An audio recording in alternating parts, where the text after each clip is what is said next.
Welcome, Gaurav. Thank you so much for joining us today, taking the time out of your crazy schedule for because Razorpay has 1,001 million things going on at every single moment. I think in the product world, if there are few companies that constantly surprise me and pleasantly surprise me, Razorpay is probably at the top of that list. Every single time I think, okay, this is all I'm going to use Razorpay for. There is one more thing, and I start using it for that.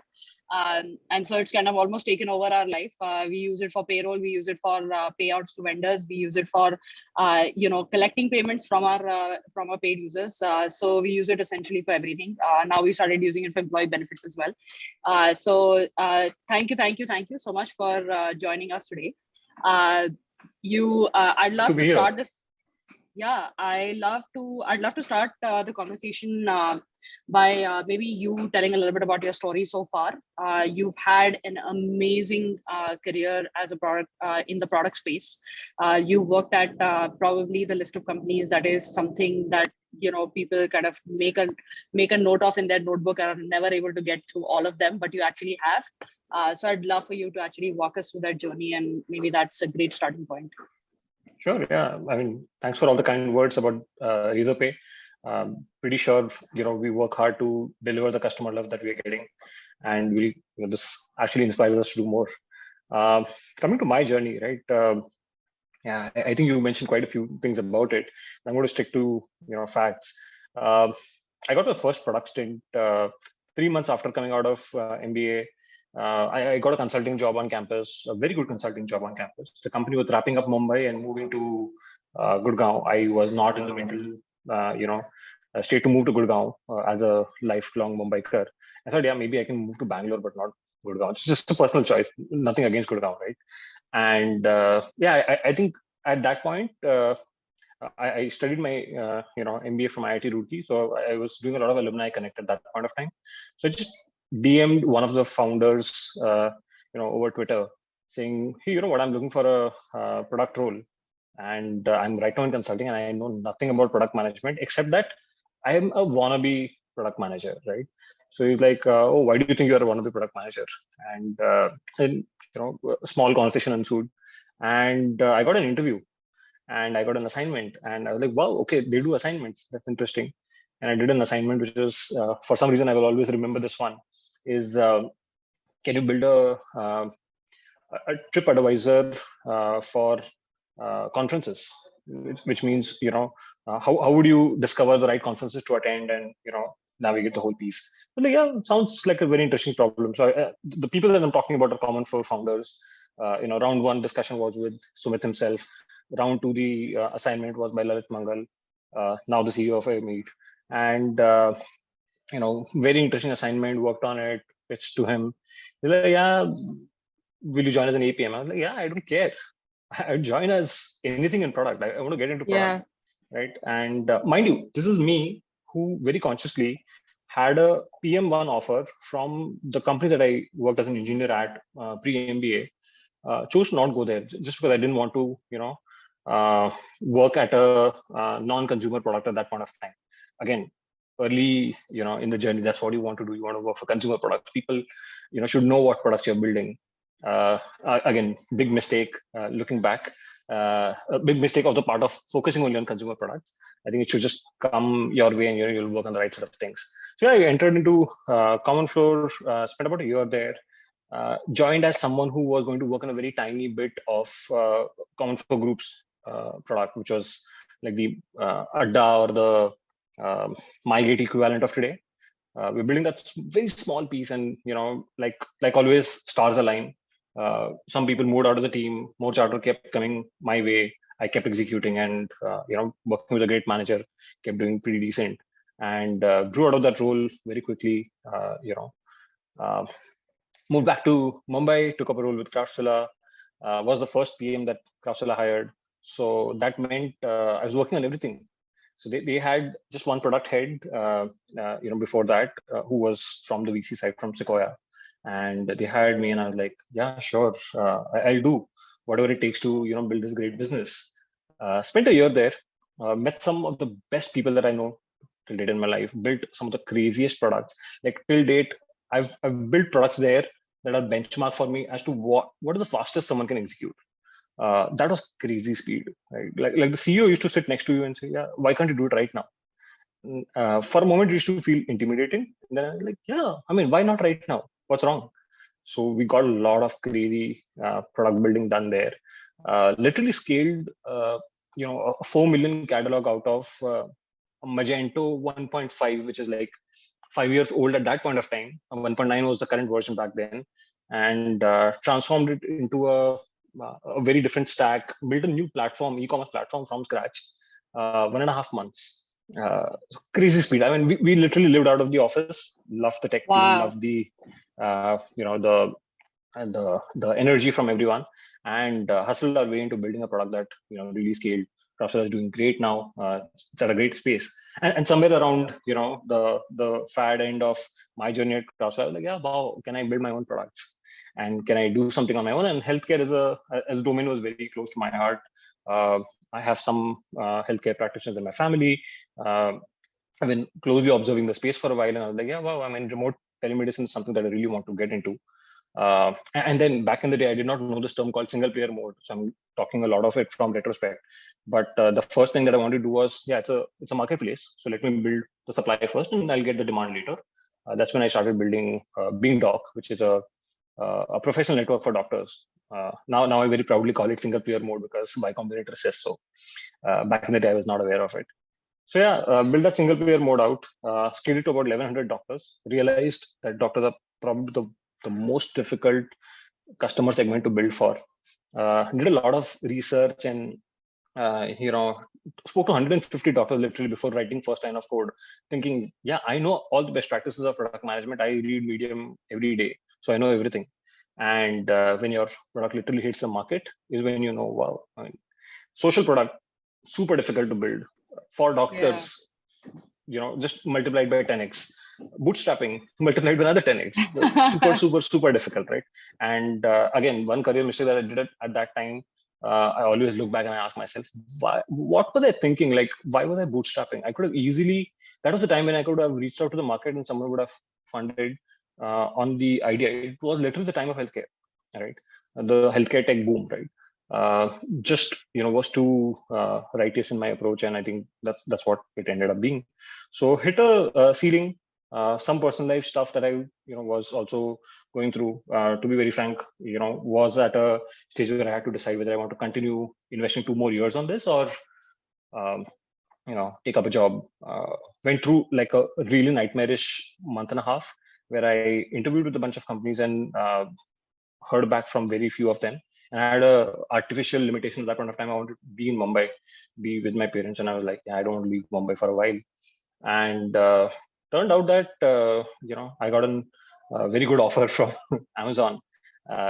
So moved cities, joined Amazon, was part of a couple of teams there, built 2 0 to 1 products at a company like Amazon. First one saving them close to $100 million a year uh, on overpaying that they were doing on some of their invoices in the vendor business. And big data product. I was learning big data for the first time. I was learning Amazon systems for the first time. I was learning the whole retail business model for the first time because Craftsvilla was all marketplace. So a bunch of very interesting learnings. Great team again. Amazon attracts the best engineers in the country. So when you're working with those engineers, you literally feel like, wow, I have to look smarter than them. So I'll probably work twice the amount of time they are Yes. and cover up for not knowing a lot that they already know. So yeah, I think great journey. Spent a year building that product, rolled it out. I think eventually it covered the markup that it was intending to. I think in my time, it already had covered some 40 million of overpaying reduction. That's Amazon scale again. You build a small product intervention, and that's the scale you're talking about. And then slowly after that, I moved into Amazon's India consumer business, where I was building consumer products. And we were focusing on the electronics categories. That's literally 70% of the GMV back in the day. And the shopping journey was non-differentiated.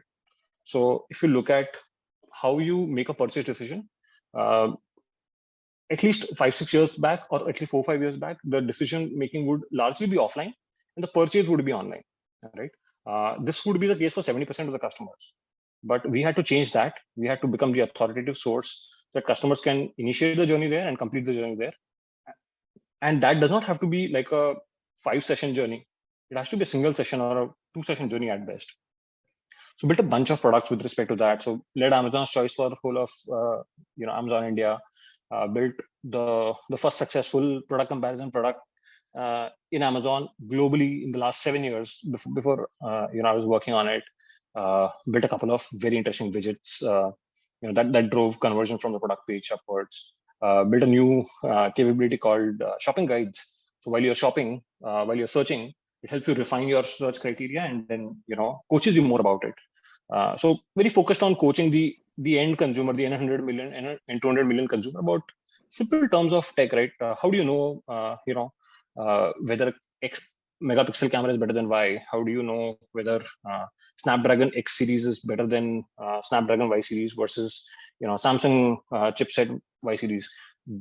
Customers are not going to do the research. They are only going to believe influencers otherwise. You have to become the authoritative source there and syndicate data from the leading providers in the industry and build that whole piece out, right? So did that, moved to again, my reason for moving out of Amazon is I found it to be too slow, and Amazon is really, really fast.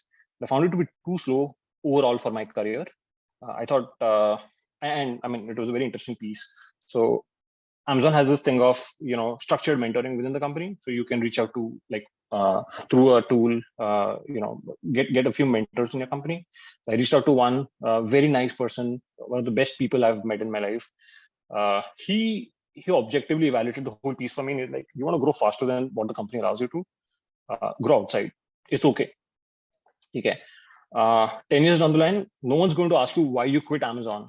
People are going to ask you, why did you allow yourself to grow slower than you were thinking of yourself to be growing at? And yeah, that was a revelation for me. I moved out to a much faster Flipkart, extremely new domain, joined in payments, learned payments from scratch. Again, one of the most phenomenal companies, amazing teams. Like literally on the first 2 weeks, 4 weeks after my joining was the first big billion days for me. And I was already contributing at that time to the first big billion days, to the preparations of it. And, it was only possible because of the kind of people that you work with, right? So big learning for me, trust everyone around. The smallest of information that a BizOps person will tell you will be the most important thing for you at the time of, a 1600 TPS transaction that you're seeing, right? And that's the moment of truth for you. Like, so always keep, always listen to every single stakeholder. They have amassed a lot of gyan over the years, and do keep it at the back of your mind. And literally, from leading a small piece to leading entire payments for Flipkart for the last 1.5 years, that's been my Flipkart journey. Again, I came at a juncture where I was like, yeah, again, this is fast. This is fast enough.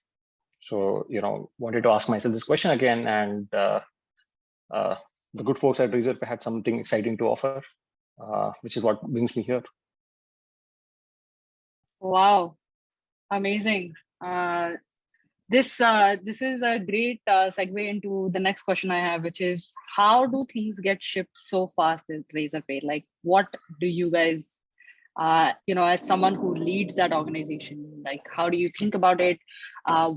Firstly, let's start with talent, right? Because the team is the first thing that you need in place. You can have as many tools as you want, and you can have all these other things, but if the team isn't set up to actually function, how do you what are some things that you uniquely look for when you're hiring for your team for product specifically? Yeah, no, of course. I mean, it differs across the job levels that you're hiring. Yeah. When you're hiring for an APM versus when you're hiring for a SPM or an AD, you're looking for very different things. Let's start at an APM level, because I feel like as a funnel, you want to have the best at the foundation on top, right? So let's maybe start at the APM level. Like, what are things you look for? Yeah, so I'll talk specifically about what I look for as a recruiter, but obviously different managers, different leaders look at different things.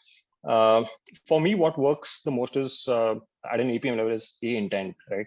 The person has to show very strong intent of learning, very strong intent of navigating things, of preparing themselves for an interview like that, right? I mean, a lot of times when you're new to a company, we're not testing anyone on domain. Let me tell you that very clearly. Yes. But when someone comes to an interview, if they put an effort, that shows. That spark in their eye literally shows. That spark in the eye is what we're looking for, right?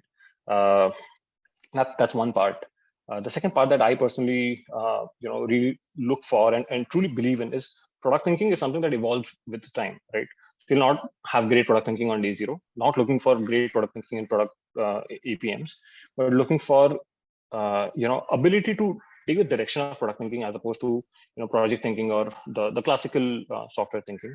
So that's one very important aspect, right?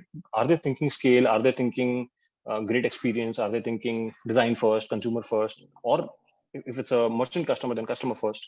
So I think those are the other set of aspects that we're looking for.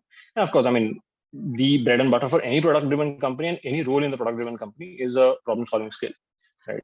So we really try to ask people questions that can let them exhibit their problem-solving skills.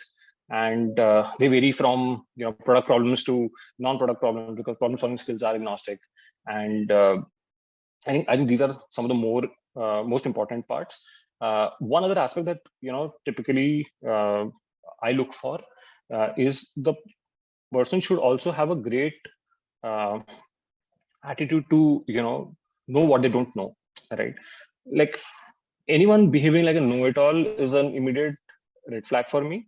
I understand people tend to do that at an early stage of career, so it's not like a red flag that will eliminate them, but it's a red flag that I would probe further on, right? Because it's a when we are young, we are not that smart. Yes. As simple as intellectual honesty, right? Just say you don't know, that's okay. Yeah. Nice.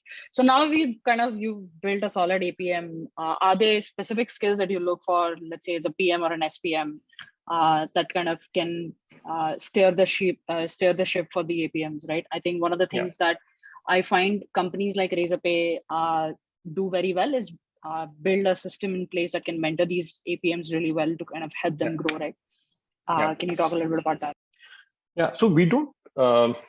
Okay, there are two ways of approaching, coaching your people, right? One is to have a structured coaching program around it. Something that Flipkart does really, really well, by the way. They have a very structured APM onboarding program, and also coaching, right? So they bring in weekly or bi-weekly leaders from various teams and functions to give coaching on their various topics and generally increase their know-how of things. There's also a small crash course at the beginning. But with someone like Razorpay, I think the approach is slightly different because of the pace that we operate in. The approach is more about giving more responsibility, right?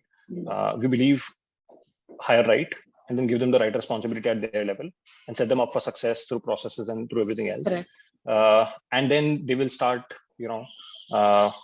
when they start doing their job, they will start exhibiting, what you hired them for, and they will learn. And people self-learn a lot, right? Now, of course, having said that, it's not like we don't have any structured courses or structured, training. It is just that not focused on APMs alone. There are a lot of structured programs within the company. Right. A lot of peer learning that happens across the board. Got it. So what is so obviously the team is one part of the magic. So you spend a lot of time hiring for these things. I've also heard Shashank and Harshal talk a lot about culture, and they really care about hiring because I've personally had conversation with Harshal, and every conversation is always starts with people first, right? It never starts with product or feature or business or revenue or any of that. So help me define what does culture at Razorpay mean, and like how do you guys identify who are the right culture fits at Razorpay? Right. That's a very interesting question, right? So the first and foremost part of cultural fit at Razorpay would be someone who's not looking for a very for too much balance, for the lack of a better term, right? It's not like we don't want to offer. By the way, as managers in the company, our primary goal is to make sure that our team does not, go off balance in terms of the effort they're putting. They get enough time to think through on the problems and everything. But at the same time, that should not be the going in function for people. Like there are a lot of people who say, you know what, I'm looking for like a extreme edge to edge balance. Probably not a great fit for the company at that point. I mean, we let the person evaluate. It's not like we'll eliminate people, just because they mentioned it. So that's one part. But yeah, I mean, generally, I would say it's a very intense culture, right? One number two, I think we're an extremely transparent company, right? And what that translates into is people should be comfortable admitting mistakes. People should be comfortable admitting what their thoughts are. Their early thoughts, their more evolved thoughts. They should be able to go and share with people as to what works and what does not work for them. They should be very vocal about it. They should be very assertive. Right? These are the traits that will help you succeed in a company like this. And be able to move fast, that what the company is demanding, right? Not specifically looking for these traits. I mean, some of these are not traits that you can test in an interview, but these are the traits that actually can make you successful at a company like this. Got it. Cool. So now kind of, let's say the team is set up. I also want to talk a little bit about how do you organize yourself? So how is the product org structured? And then how do you, what systems, tools, techniques, thought processes do you guys follow to be able to ship so fast? Because I think a lot of senior product managers, founders, they all kind of early in their life, they want to ship fast, they want to do things right, but they may not fully always know how to do that. So would love to get your thoughts on that. Yeah, so I think there are two parts to your question. How is the org structured, and how do you ship so fast? I'm going to try to address how do you ship so fast, and I think that will answer a bit about how is the org structured, right? But at the very onset, right? There are 3 business units, and 3 business units operate pretty much independently, right? While there are common ethos and common tenets that bind us as we collaborate with each other, these are 3 separate business units with 3 separate objectives. So they operate pretty much independently, right? From a day-to-day execution standpoint. That's one. Now coming to how do we ship so fast? Few things, right? We are very clear as to what is the quality benchmark for us in terms of what we ship, right? If you're clear, and when I say clear, it is well documented what quality means, not just output quality. Who documents that? Yeah, so that's the product leadership that relentlessly works. The product leadership that has been in place for so long and has worked on it, and it's obviously always open for modifications based on the times, based on the needs of the company that are evolving, right? So the well-documented process about what does quality software mean? What does quality inputs mean? Because without, otherwise it will just be ego, right? So we are working on strong quality inputs. We are working on strong review processes. Now, review processes is a very interesting piece. And I personally, this is like when I joined Razorpay and I was on my onboarding phase and I read my, some of the documents. This is the one document that lit my eye like anything. And this is the review process, right? We are a company that has a documented process that says feedback or reviews from a manager or from, higher up the chain is feedback. You as a PM own the OKR. You're responsible for shipping it. If you disagree with the feedback, you can defend it, argue, but eventually you're the decision maker. You don't have to convince people to move forward, which means you're putting the authority in the person who is closest to the problem. And that sort of stands out, right? Because that's key difference between a very large company and someone at our strength. We're a medium-sized company now, and we are able to still operate pretty fast, right? Because decision making is decentralized to that extent. That's just one part of it. Second part of it is the normalization of failure. I mean, I haven't been to a company previously where people document how do we encourage failure? How do we allow people to get comfortable around failing to achieve something big, right? It's very interesting. Can you tell us more about that? Yeah, so I think one of the tenets that we have allowed is, or rather we are imbibing is, we want to be able to ship faster and innovate faster and out innovate the market, right? Outgrow ordinary is literally what our motto is. And to be able to do that, we will have to take a lot of bold bets. Now, you can invest a lot of time evaluating the bold bet. and while that time someone else in the market could ship it, or you could actually spend that time building the first version, putting it out there, and figuring out it's okay if you fail, right? The reasons for failure should not be poor inputs. The reasons for failure could be there were multiple other things that can go wrong from a market standpoint, but you're not allowed to fail for the lack of trying, right? So I think that's just one part of it. The second part of it is we have a separate documented process of how do you deal with a person's review cycle when they've had a failed product versus a winning product, when they're in a 0 to 1 product or a 1 to 10 or a 10 to 100 product. All this is a well documented process, right? And people at all levels have access to it, which means no one's second guessing, oh wow, I'm working on this. It sounds like a risky thing. Should I go and tell my manager I want to work on something which is more established, because then my promo will happen or my increment will happen better? Correct. I was thinking that because they know, I mean, we have put you on a problem because we believe at this point of time you're the best person to solve this problem, and be confident and just go ahead and solve it. So the focus should be on solving the problem, on shipping things fast, on shipping the right quality, putting the right effort. Customer research is a very important part for us. So someone really has to make sure that their research is solid before they put out a product. It's not like oh, you failed, it's okay, while you have not done your customer research or you're not done your market study. But don't get into analysis paralysis. Just build the right stuff at the right point. Again, this differs from products to products. So if you're at a 10 to 100 product, obviously you have millions of customers getting impacted from it. You will do the desired research. But if you're on a 0 to 1 product, the nature of research that you do, or then the approach that you would take would be different. Nice. What do you this is actually probably the first time I've heard this, and I've been at Airbnb, and I've kind of the don't have fear to fail is something I've experienced myself, and I can tell you it's very liberating, right? When know you're surrounded by people who are not judging you for your failure, but they're judging you for your effort. Then it excites you to actually put in that effort, right? But I've never been in part of an organization where the review process is different, depending on what type of product you're working on. Is this something that's completely like homegrown at Razorpay? Do you guys, how did these systems come about? Yeah, so I think most of the work has happened before I have joined here, and as far as I understand, all of it is homegrown.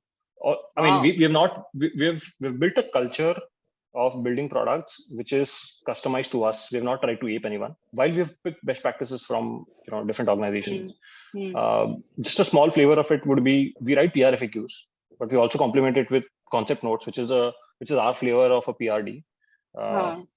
And the two combined actually help us build the right sort of product, as opposed to only writing PR FAQs, which is very Amazonian, or only writing PRD, which is, let's say, on the other end of the spectrum that a lot of large companies do. What is the difference between a concept note and a PRD? It's just structure and the components, right? I mean, a PRD would only talk about the problem and the solutions, whereas a concept note is supposed to be all encompassing, right from who is a target market, why are you targeting that specific market right now? Got it. It's almost like a strategy document. Including GTM, right? I mean, GTM is a part of the same process. Product managers write GTM at Razorpay. Yes. Yeah. Awesome. You've sort of seen the evolution of product management through the years, especially in India, because it has dramatically evolved in the last 5-7 years, both in terms of the maturity of how products get built, also the expectation of the user. Like, more people expect better, more excellent products, and they're not willing to pay if the product is shitty, which was not the case, let's say 5, 7, 10 years ago. As well as the talent in the market, right? Tell us, a little bit about sort of how you've seen this evolution. Yeah, it's an interesting question, right? So I'll slightly paint it through my own eyes as to how I matured into this journey, and then also talk about how I view the outside world with respect to it. When I started as an APM, I think I used to think, very feature first, which is very typical of APMs. But I used to think very feature first, and I used to think about, GTM is not my responsibility, or marketing is not my responsibility, and so on, right? And that was also the general perception of the peer group that I, had conversations with across companies, right? That was one phase. In fact, 3 years earlier than that, when I used to be product engineer and sit right next to my product manager back at my first company. My product manager there used to do literally everything. He used to write specs. He used to do balsamic wireframes. He used to also join pre-sale calls. And I'm talking about a company that is that used to have Fortune 100 clientele. So it's a very big company, very solid company, right? So back in the day, also there was a very different flavor. Then when I joined as an APM, there was a slightly different flavor because I was working for a consumer company. And then when I sort of grew more and more, I realized if you don't know precisely, like if someone's not standing at your door and asking you for something, then no one else is looking at it. It's all yours, right? And not just about GTM or not just about your charter. It's about the end customer, right? So from thinking about what do I own as a feature to becoming problem focused, to becoming target market focused, to becoming the space in which your company operates focused, to becoming the space in which your company should operate focused. I think it's a journey that one navigates as they grow in their career, right? And also I've seen this happen in the industry generally, right? But speaking now of the macro trend of how people have or at least how product management is perceived, right? I think from I work as a product manager to be perceived as a project manager or as a program manager to you are the guys who make engineers hate the world. So that's a journey that is obviously it's a beautiful love-hate relationship. I'm just kidding and exaggerating it for humor, but essentially yes.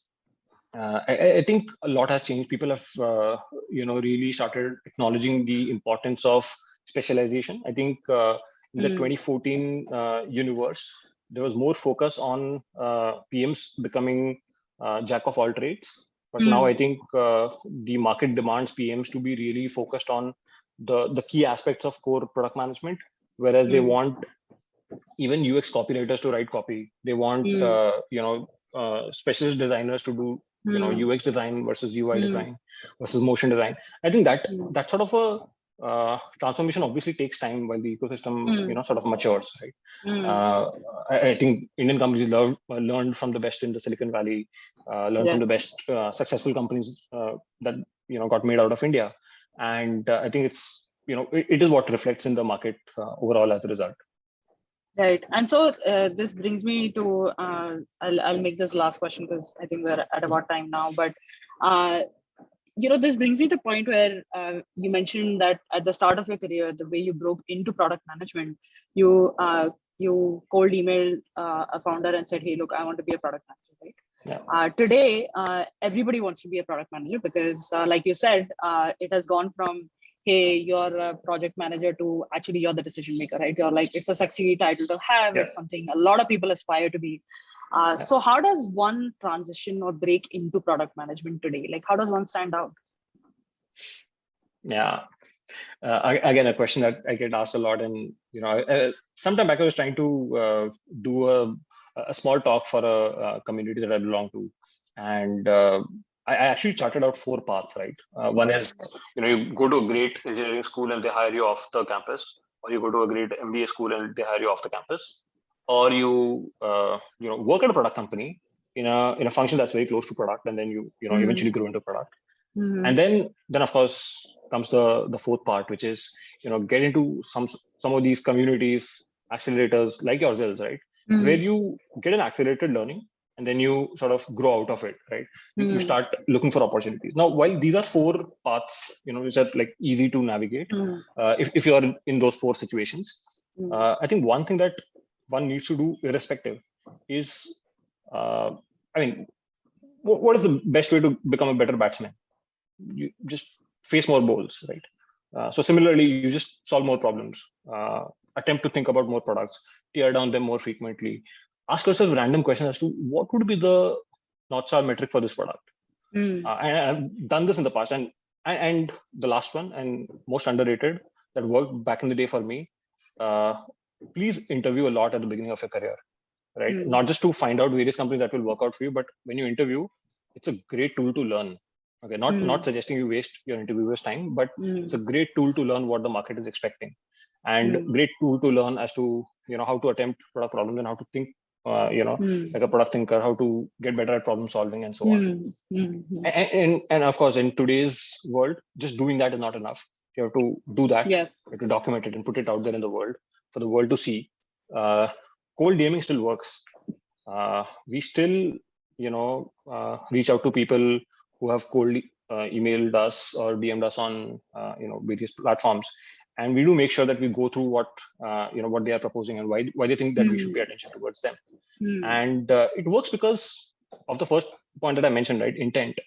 We are looking for intent. I made an offer to someone today who's barely spent any time in product management, but comes from a strong operating background in the physical world, in an otherwise B2C company. And this customer obsession just stood out crazy for me. And I was like, yeah, I mean, would be extremely comfortable running a consumer product here. So these are the things that will stand out, right? You don't have to think from those 4 paths that we spoke about earlier. You can always, find out what a certain company is looking for, or find out what you want to be doing in your life, and just keep practicing that a lot and put it out there for people to see. If people like it, they will reach out to you. If you reach out to them and they, they like you, then they will entertain for an interview. One thing that I personally believe a lot in is, I do a lot of exploratory rounds.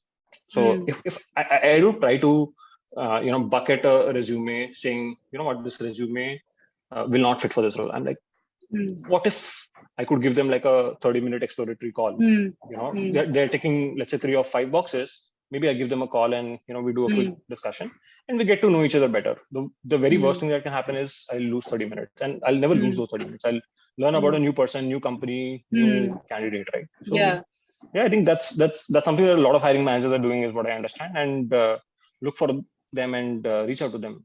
Yeah. All right. Actually, this is going to be my last question. I'm always very excited about this question because personally, I think I get a lot of value from it. So this is almost like a selfish question. What are your 3 favorite books that have shaped your thinking? It can be in the near future or something that's a classic that you love. I'm always excited to learn this about other people. 2 of them have things in it, the word things in it. So the first is The Hard Things About Hard Things. I think it is the book that literally transformed my thinking from the inside out view to the outside in view. I did not know what a CEO goes through, but having read that book, I know what a CEO goes through, and now I can actually bridge the gap between me and the CEO. There are quite a few levels, but I can still bridge that gap and understand what it means. And again, great book on product management, distribution, bundling, a lot of other those nuanced topic from the time that software product actually came into being, right? So amazing book that I love. The second one that I like is The 5 Things. The 5 Things is a very interesting book, and I'll tell you how I came across that book. Literally, there was a stack of it kept in my office at Amazon, and the org leader sent out an email saying, please come everyone and pick 1 copy and read it. The book literally tells you how do you manage your career, your life, your time better, right? You want to do something, but you end up doing 5 other things throughout your day, and at the end of the day, you're staring at a screen saying, oh, I did not address my to-do list. It also tells you not to have a to-do list, by the way, which is a great thing, because it tells you to have something as a replacement for a to-do list. And whenever I use that, I am 10x more effective. So yeah, that's the second book that I love. It's from the Stephen Covey Foundation. The 5 Things is not the full name of the book. I don't remember it right now, but I can share it later. The third one is Design of Everyday Things. Actually, it also has things in. Yes. Wow. So the Design of Everyday Things is just this super breezy read. That eases you into the world of design, the world of thinking about humans. And if I can add just one more to this list, that would be Nudge. Absolutely. Nudge is one book that I absolutely love. It can get a little boring at the beginning, but as it starts discussing more and more cases, brilliant book. Awesome. Anything else you'd love to share? Anything else on top of mind for you? Nothing at the moment. I think one important lesson that I want to leave people with, especially who are trying to get into product management, is you want to get into product management. is a goal, right? It's probably a time bound goal for you. Don't make it time bound. Okay, you want to get there, do get there. Don't miss out great opportunities on the way, right? I remember personally there was a great SaaS company based out of Mumbai whom I declined a pre-sales consultant role back in the day. Right? For a while, I did regret it. I'm going to be very honest, right? They are doing amazing. They're probably the best SaaS company out of India right now. And I did regret, not taking up the pre-sales role. They told me, in a year you can move back into product role. And at that time, I had already run the product role for a couple of years, right? And I was an ex-entrepreneur, so I didn't want to sort of switch gears. Yeah, I mean, Amazon happened. If it had not happened, I would have actually wanted, I should have done that. So a lot of times opportunities to get into product management will come in various, different opportunities. Please don't leave them, grasp them. The market is really, really good. And for people who are performing great, I mean, who knows, I would have not had to wait 1 year in that company. Probably it would have just been a couple of months. So do take opportunities by both hands. And, yeah, I mean, things usually work out if you're working hard. Fantastic. And on that note, I think thank you so much again for joining us. I definitely learned a bunch of things that I didn't know before, and I am in more of Razorpay than I was before. Like I said, I think if there's one of the 3 companies that I would say ship great products, Razorpay would definitely be at the top of